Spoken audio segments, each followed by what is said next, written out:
Hey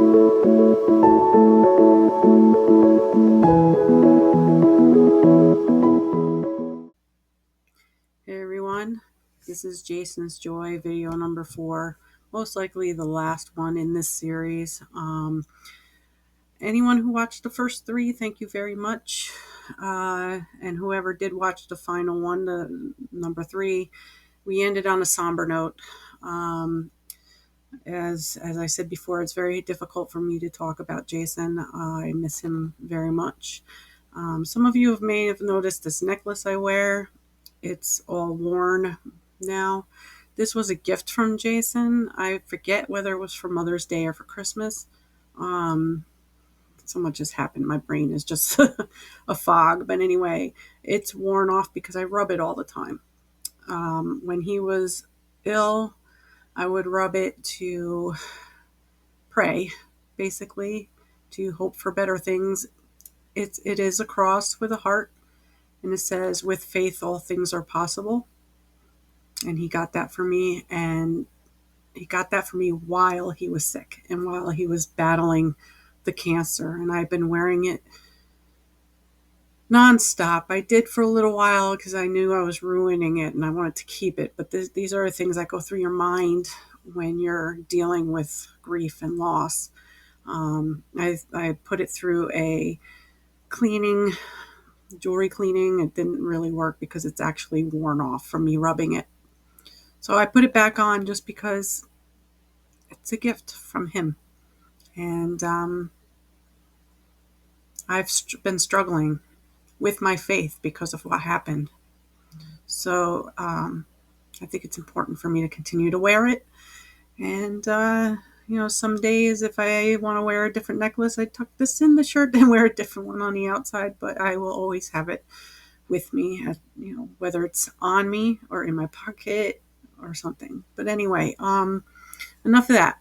What I did say that I would do in this video was to talk about the joy that Jason continues to give after passing away. I know some people believe in this, some people don't, but if you are open to it, a lot of times you will get signs from our loved ones after they have passed on.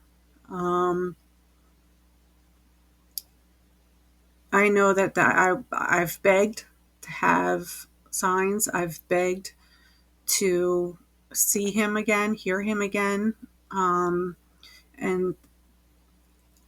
you try not to do those because you feel like you're not worthy of it anyway. This is stuff that goes through your mind. But I wanted to say that I did get some signs from Jason. Jason and our bond was so strong, and Jason, I don't even know what to say. This video is ending up being a disaster. Before he passed, he told me that he could see people, and he would ask me, "Do you see them?" And I said, "No, honey, I don't see anybody." He was seeing whoever was going to help him cross over, and only he could see them.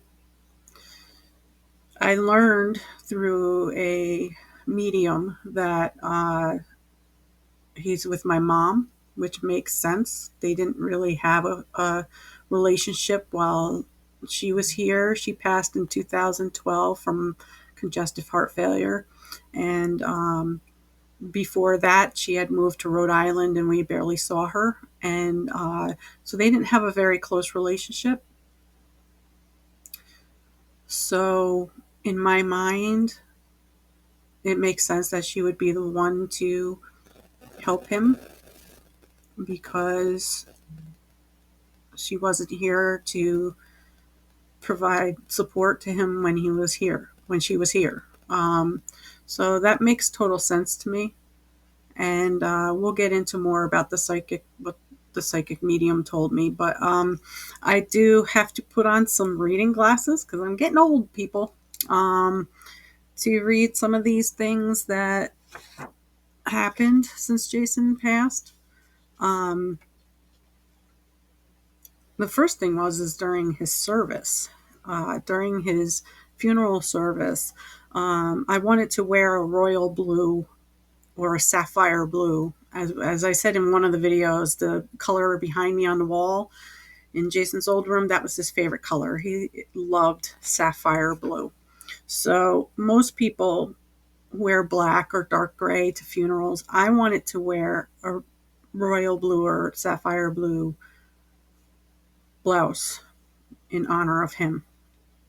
So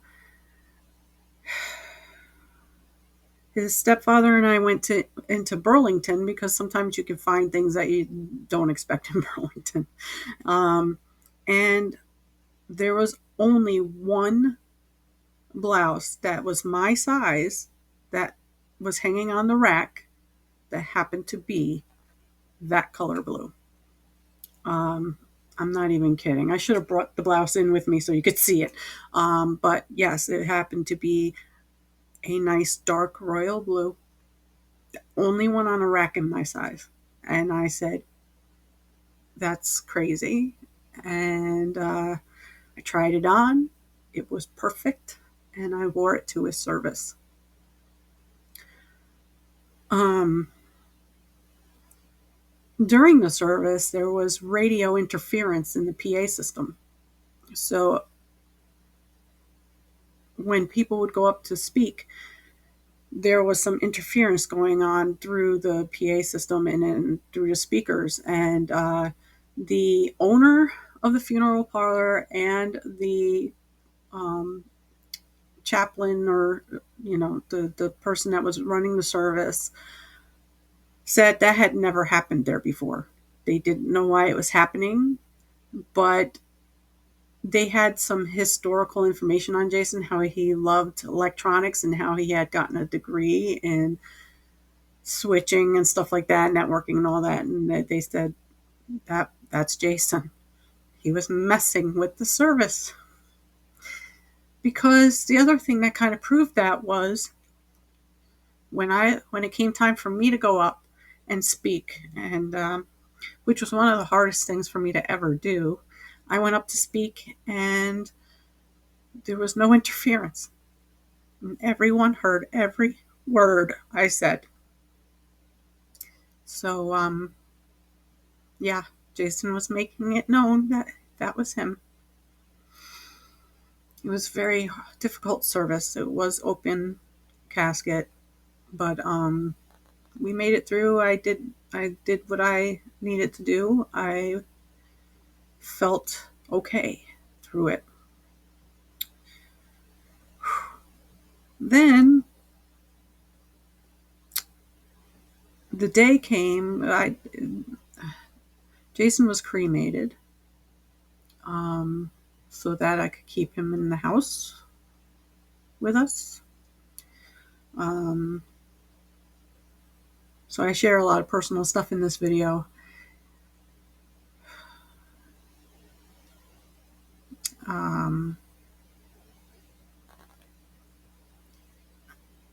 Okay, so to back up a little bit, and one of the reasons he was cremated was because I have my father buried about an hour and 15 minutes from my house. My mother is buried along with my grandparents an hour away from the house. And I don't ever get to go visit those sites. So I wanted Jason to be here with me, and Jason is here. So I went to go pick up his urn, and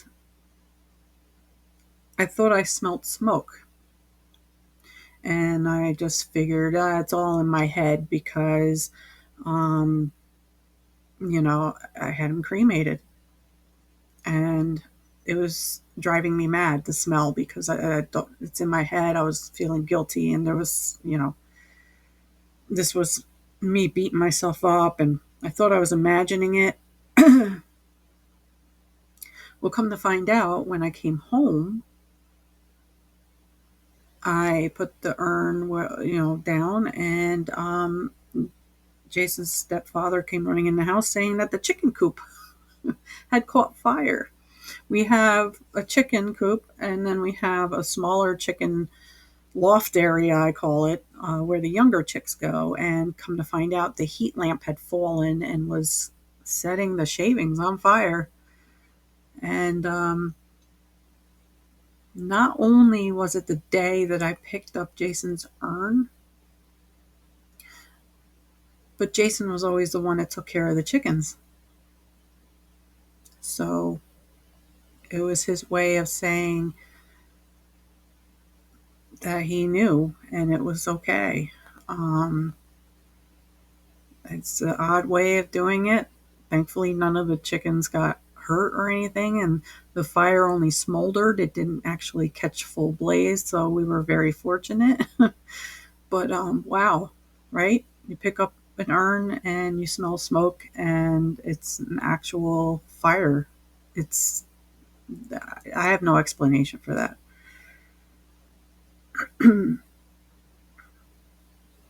A couple of other little signs. Clay's stepfather's coffee mug.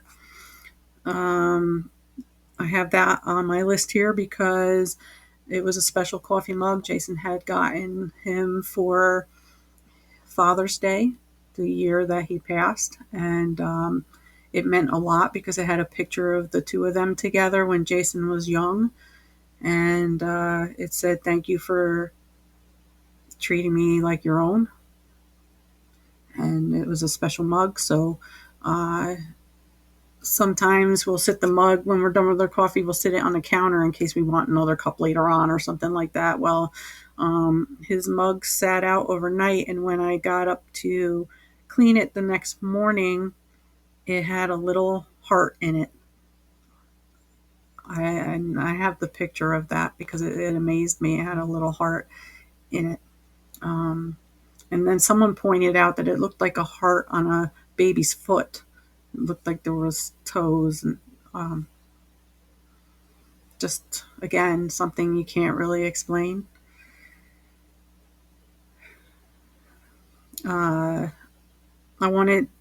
I'm always looking for ways to honor Jason. So another thing I did was I bought blue bird feeders to honor him. They weren't the right color blue, not the one behind us or anything, but they were blue, and I wanted to honor him in that way. And Jason and I used to sit outside all the time and watch the birds at the feeders. And we had the Merlin app, and we would identify the birds if we didn't know by either taking a picture or turning on the sound ID, and it would tell us what kind of bird it was. So I put them out, and after I put them out, this really bright, vibrant cardinal landed on them. I have those pictures as well. This bright cardinal landed on them, and I felt like that was Jason. Especially since one of the things he got to enjoy before he passed was a cardinal family had built a nest in a lilac bush outside the kitchen window. And it was cardinals. They put a nest right where he could see it from in the kitchen from his wheelchair. And we got to watch them. We got to watch the mom every day come and sit with the eggs, and then we got to watch the babies, and he actually got to see the babies fly off from the nest before he passed. So a cardinal showing up when I put those feeders out, coincidence? Maybe.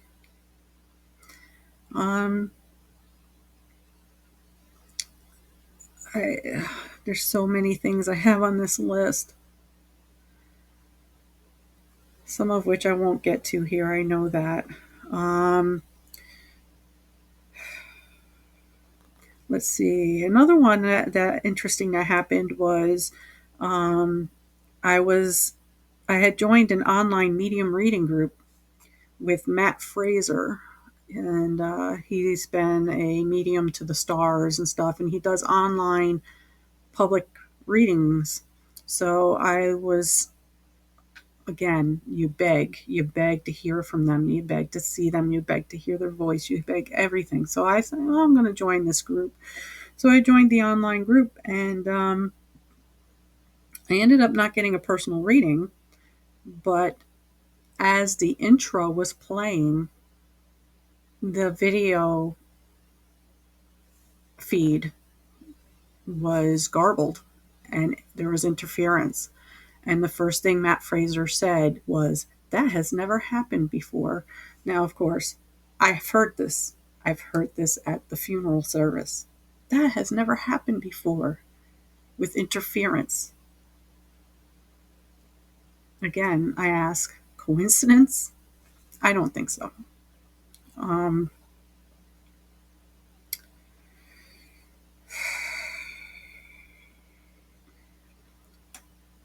my cell phone has a do not disturb option. I would always have the do not disturb on when I was working between certain hours. I think it was between 11 p.m. and 6 a.m. so that I could get a good night's sleep. However, when Jason was sick, you can allow certain people to still come through in an emergency. So I had Jason as one of those people that I would still get the notification sound, or the phone would ring if it was him. Even if he was downstairs, he couldn't get out of bed. That's how I had it set. And I stayed up to watch the ball drop to say goodbye to 2024 because, of course, I wanted 2024 to end. And when I was going up to bed, my cell phone made the notification sound.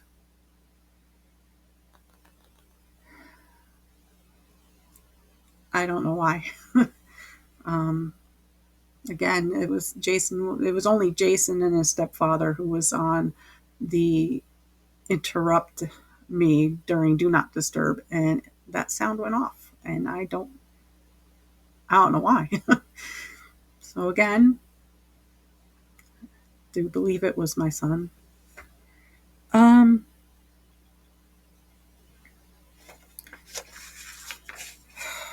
So many things. But I only have about 13 minutes left on my video, so I'm going to skip to two of the more important things. One was there's a tie between an author called Mitch Albom, who wrote these books that have some kind of spiritual undertones to them. And while Jason was sick, I introduced him to one of Mitch Albom's stories called The Stranger in the Lifeboat. And I shared my Audible account with Jason because he wouldn't have had time to read it. So listening to it through Audible was more up his speed. So I shared my Audible account with him. After I listened to The Stranger in a Lifeboat, I said, you know what? What story would really resonate, Jason, is this story. So he listened to it. And when he was done, he told me how much he loved it. He thanked me for having him listen to it, and it meant a lot to him. So after he passed, I had this nightmare. I was begging, crying, begging, please, please let me see him. Let me see him just once. And instead of seeing him, I had a nightmare. And in the nightmare, there was a theme park accident. And everyone was terrified, and we had to run out of the theme park. And as we ran out of the theme park, we ran past someone had died. And I remember waking up and saying, oh, "What is this? I wanted to see my son, and I get this. What do you call this?" And again, the anger, the hurt, all of that comes up. About the next day or so, I got a notification through Audible that if I liked The Stranger in the Lifeboat, then I may want to check out The 5 People You Meet in Heaven. And it was from Mitch Albom. So I found that interesting. But then when I read the summary synopsis about the story being surrounding a theme park accident and someone dying, I knew that was a sign. That made sense. It connected. I had this nightmare that I felt for no reason, and it led me to this notification to read or listen to this story. So I listened to the story, and I loved it. And I would love the opportunity to let Mitch Albom know this personally, how that helped me out a lot, how he made an impact on Jason, and Jason reached out to me after to let me know. I became fixated on this. I not only listened to the Audible book, but I also watched the movie. There was a two-part mini-series movie made out of the story. So if anyone has the opportunity, it's worth it. Jon Voight is the primary actor, and it's a really, really good, really good story.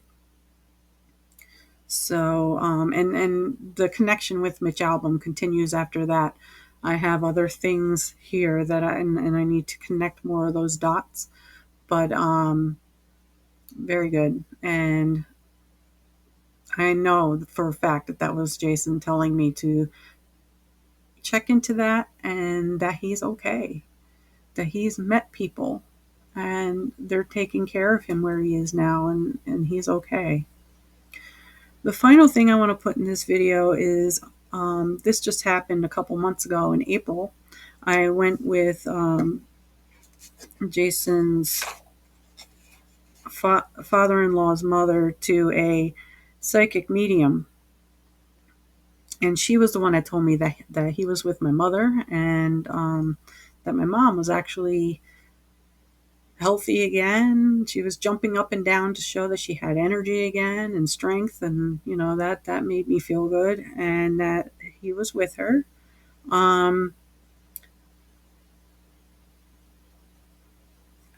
there were other things that she said that I can't really get into all the details, but sometimes when a psychic medium gives you hints, you have to kind of like think about it for a while. But there was the he was pointing at someone, saying it was his uncle, and who had had a drinking problem, and I had to put that all together because that ended up being his father's brother, who I wouldn't have thought of initially because we've been separated for so long. So, but that ended up being his father's brother. And I said, he's right. That is his uncle. And, his uncle has a very strong presence, because he had also visited Jason's older sibling when she was young. But the other thing that she said when I was getting a little upset and talking about Jason and stuff is that she said I should start a podcast or something similar. Hence the reason for these videos, trying to get the story out. But she also said that she wanted me to look into the spirit animal of the fox, and I just lost it because Jason's favorite animal was the fox. And I had just finished putting together the puzzles that Jason and I had put together, and was planning on framing them and hanging them on the wall, which has since happened. But I was just doing that, and to look into the spirit animal of the fox. And that solidified the entire reading for me, that he was there and he was sharing, and to let me know to look into the spirit animal of the fox. And so I did, and yes, Jason is with me. Jason is here. He's around me.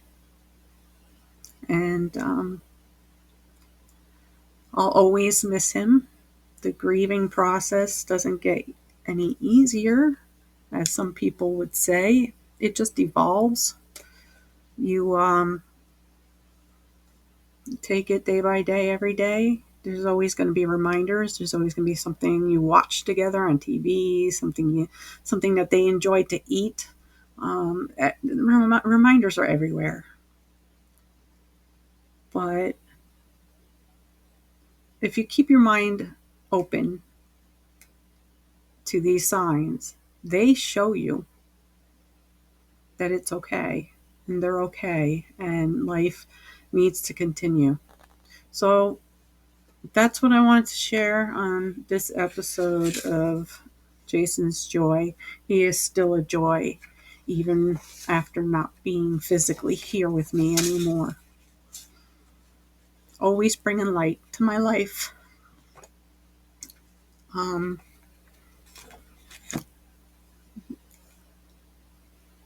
I have also been writing his story and trying to put it all on paper. So I am going to start focusing a little more on that. I may add other videos to my YouTube channel. I'm not sure as of right now, but I love sharing with you. And if you have anything else that you want to know or whatever, leave it in the comments. I would be happy to answer. And if there's a topic that you think that you want to have some information on, let me know. And that's it for this one. All right, guys. Take care. Bye.